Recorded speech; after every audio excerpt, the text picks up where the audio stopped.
Welcome to the Uncle's channel. Thanks for watching today, and let's continue our journey to finish every single Game Boy and Game Boy Color game. Today focus on a game called QIX for the original Game Boy. Now, I'd never played QIX before, but evidently it's been around like since the early 80s. It was an arcade game first, and ported over to like the Atari, then the NES, and eventually obviously came to the Game Boy. Now, like I said, I've never played QIX before, so I can't like compare and contrast the different versions here. However, as I was going through it, I felt like I was fairly addicted to the game and kept getting like sucked into it to want to try to get a higher and higher score. And isn't that the point of the old school arcade games? So I feel like the Game Boy version lives up to the QIX brand pretty well. But also, since it is on a Nintendo system, they're going to sprinkle in some of that Mario magic as you go, and you're going to get scenes of Mario traveling pretty much all around the world, from London to Africa to India to Mexico, some locations I've probably missed here as well, and even to the traditional, Mushroom Kingdom castle. And so there is the Mario magic inside the game, even though it's not advertised at all, like on the cover or on the back or anything, and it is somewhat hidden in the background. But we'll get to all that and more as we journey through QIX for the Game Boy. Now, this particular game did move up in our QIX a bit because Joshua77Y requested QIX Adventure be covered sooner than later, and since I didn't necessarily read the title of the game very carefully when I added it to my upcoming queue, I played QIX instead of QIX Adventure. So QIX Adventure is going to be coming up in a future video, Joshua77Y. But today's game is going to be focused on just simply the original QIX. So I do apologize for covering the wrong version of the game that you requested. But if there is a game that you want to see me cover sooner than later, let me know the name of the game in the comments down below. And just like QIX or QIX Adventure, I'll move it right up in the queue. Now, I always like to start the videos off by looking at the box art for the game first. And the box art for QIX here, it's very simple, but I mean, it describes what the game's about. You have your little spaceship blasting through the wall here that you've created. You have the little sparks off to the side that are going to be trying to kill you throughout the experience. And you also have like the little QIX monster who's traveling up behind you to try to attack you as well. And so it's a fine cover. It's not going to pull a lot of people into the game as far as like, you see it on a shelf and you're like, man, I got to play QIX. But I feel like it describes the game pretty well. The Japanese cover I actually think looks a little bit better. It actually shows like a little spaceship, looks a little more adventure oriented. And the QIX monster is coming out of like a, a retro wave looking horizon there. It's just a better looking cover all around, and I definitely prefer that. But this is what we chose for North America. Now, when you load the game up here, the title screen is going to be fairly basic. It has the title of the game, QIX, with the X sort of trailing off to the back, representing the QIX monster, who's going to be traveling throughout the stages trying to attack you. A very upbeat song playing in the background. Reminds me more of like a racing game. But I do know that the QIX song here, it has quite a following, because when I was trying to find the soundtrack for the video, there were tons of comments on how much they enjoyed the QIX song. So I'll let a little bit of it play right here.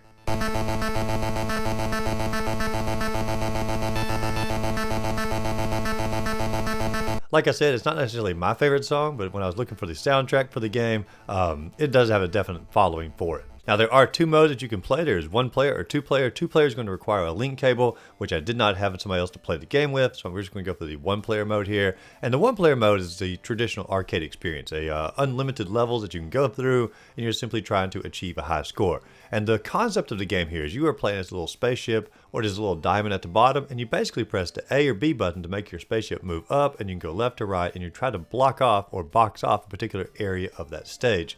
And when you box off a particular area, it turns gray, and then a percentage shows up at the top of what percentage of the area that you have boxed off here.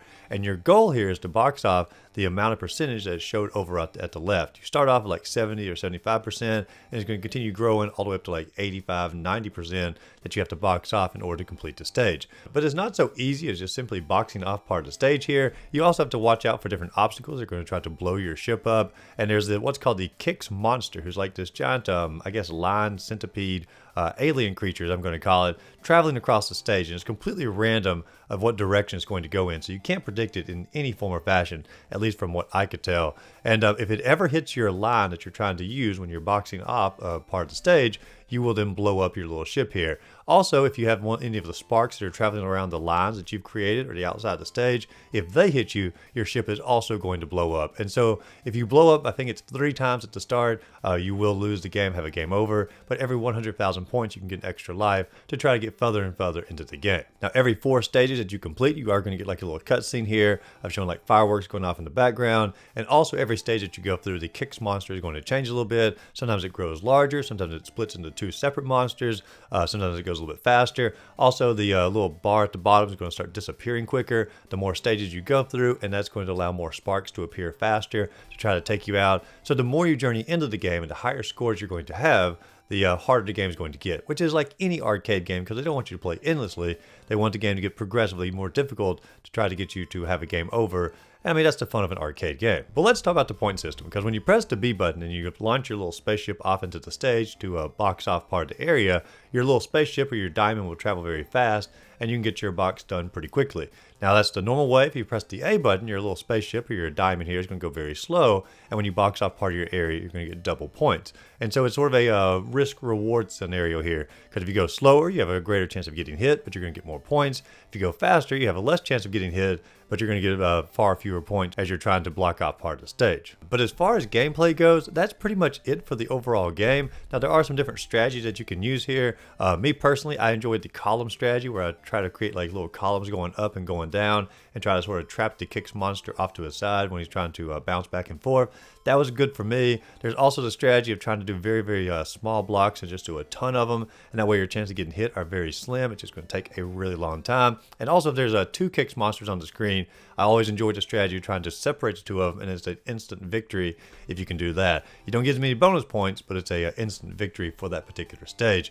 And so you can let me know your favorite QIX strategy down below, because I feel like there's probably a ton of meta for this game, and these are just simply the strategies that I figured out as I was going through it. But your overall goal here is to get 500,000 points, and that's when you're going to get to see the final congratulations screen of Luigi, Mario, and Peach inside the Mushroom Kingdom Castle with some really freaked out looking toads all around you here. Some good end credit music as well, and that's going to be the close of the game. However, like I said, there is some Mario charm sprinkled throughout as you're journeying through it, but you have to die in the game in order to experience the Mario charm. And so like every maybe 100,000 points, or maybe it's like every 50,000 points, I may have missed some of the scenes here. Mario is going to travel around the world and have a different game over screen. And so like one of the game over screens has like Mario in Mexico playing a little guitar here to a vulture on a cactus. Very charming, and I can't help but think this is where Mario Odyssey got some of its inspiration from. I don't know that for a fact. That's just sort of my guess here. A good song in the background. Probably my favorite of all the game over screens, and is also the easiest one to get. There's also one where he's like in London, basically as a British soldier here, marching across the screen. You also have one where he's in India in front of the Taj Mahal, basically being a snake charmer. There's also one where he's in Africa hunting an elephant. There may be other great game over screens. They're just simply the ones that I saw as I was journeying through the game. And so, like I said earlier, if there's things that I missed, you can let me know in the comments down below here of other possible game over screens. But the Mario Nintendo charm is definitely in the game, but it's like it was a complete afterthought and they just sort of stuffed it in off to the side. What they should have done is every time you got like a little fireworks screen, you know, progressing through every 4 stages, that's when they should have done the Mario animation, so you would actually have something to look forward to every 4 stages that you completed. Because when the fireworks screen goes off, it's always the same fireworks screen. There's never any variation.